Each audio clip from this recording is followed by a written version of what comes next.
Hi guys, and praise the name of the living God. Karibuni sana, welcome back to my YouTube channel. So this one is just going to be a very short clip, a very short video of just encouraging somebody out there who feels maybe discouraged, who feels as if they don't have what it takes to move on, who feels as if like the world is just coming to an end in their lives. I just want to encourage you. Kuna kitu nilikuwa nasoma, and even before I read it, actually it was just deposited in my heart, and the Lord was just reminding me of Revelation chapter 3. Revelation chapter, allow me to just read just one verse. Revelation chapter 3. Okay, I know you're wondering when I'm taking this video.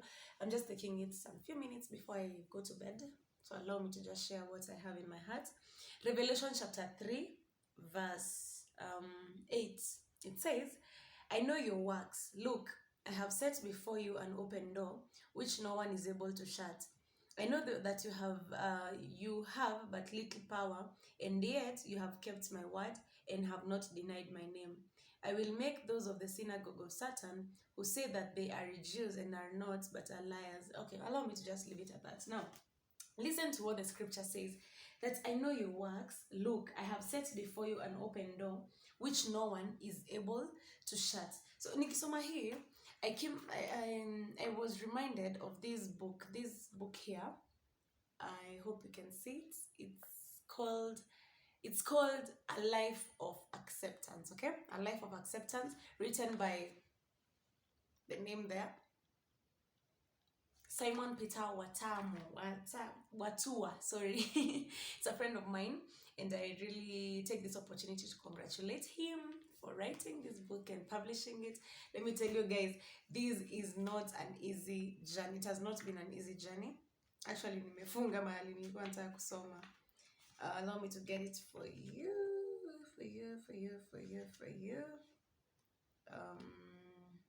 So I was reminded of this part in the book where I read.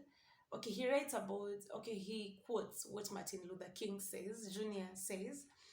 Alisema, being blind does not make you crippled, nor does being crippled make you blind.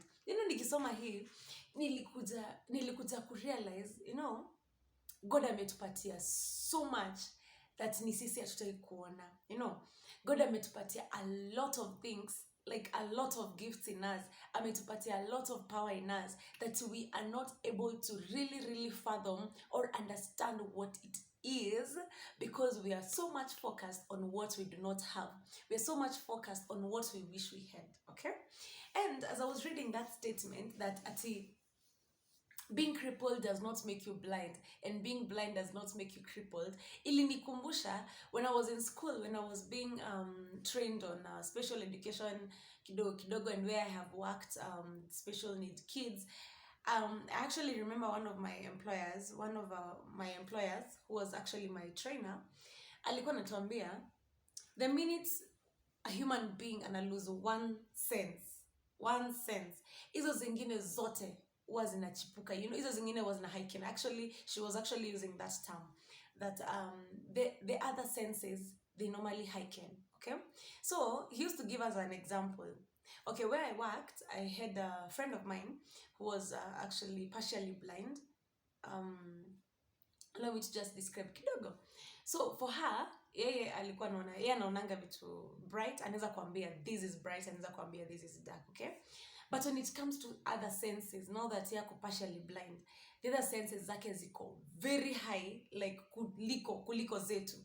We actually used to sit like in a room, and then angesikia like food maybe imeingizwa kwa room, angeza kukuambia hiyo chakula iko na avocado. Why am I giving you this example? I want you to understand. Yeye angesense, alikuwa na that sense of smell that was very high than ours. Sisi era tungewaijua like atiyo food iko na avocado ama iko na nyanya ama iko na nini. But for her, kuna ile gift yenye ako nayo, kuna ile sense yenye ako nayo, ile ambayo pia sisi wenyewe tuko nayo, but yake iko heightened. And as I was every day we would work with her, and I would just look at her and listen to her talk, see her do some things that that I personally sikuwa naweza kuzifanya, it used to encourage me and remind me of this one thing. You know, when God gives us gifts, when God gives us knowledge, when God gives us whatever he gives us, anatupatia akiwa na purpose. Are we together? So every time nilikuwa na feel encouraged because nilikuwa najiambia, actually the remaining, the senses zile ambazo zimebaki, achana hii yenye ifanye kazi vizuri, achana na ile kitu yenye haiwork in your life. Whatever has remained, whatever the Lord has put for you, yenye umeweka aside, use that one. You know, yeye alikuwa anatumia the other senses. Ungempata hadi the sense of touch yake ilikuwa very much high than yetu. You understand? Why? Because so many of us, we tend to think simply because we have all the senses, we are able to actually do the rest of the things. Whereas, kuna zile sense, zenye Mungu ametupatia, we're not using them to completion. Are we together? So what am I trying to say? I'm just trying to encourage somebody today and remind you that the Lord knows.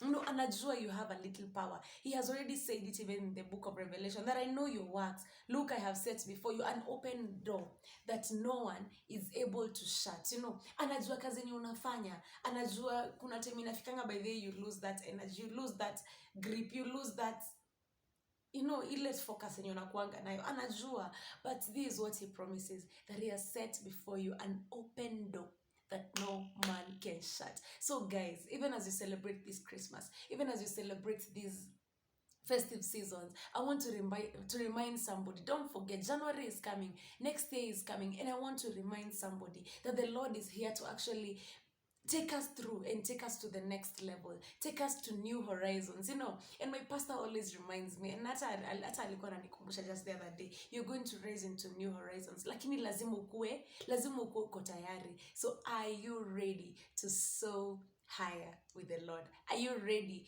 to use the other remaining senses, in quotes, the other remaining senses? Heighten them. Let the Lord use you. Let the Lord minister to you in those small ways. You know, that any small ways, let the Lord minister to you. So guys, let's meet each other on Thursday. That is now tomorrow, because I'm posting this video on Wednesday. So let's meet on Thursday for our weekly devotion. God bless you and have a lovely night at whichever time you're watching this. If it is at night, have a good night. If it is in the morning, good morning. If it is during the day, have a beautiful day. Baraka, baraka, baraka. Terus.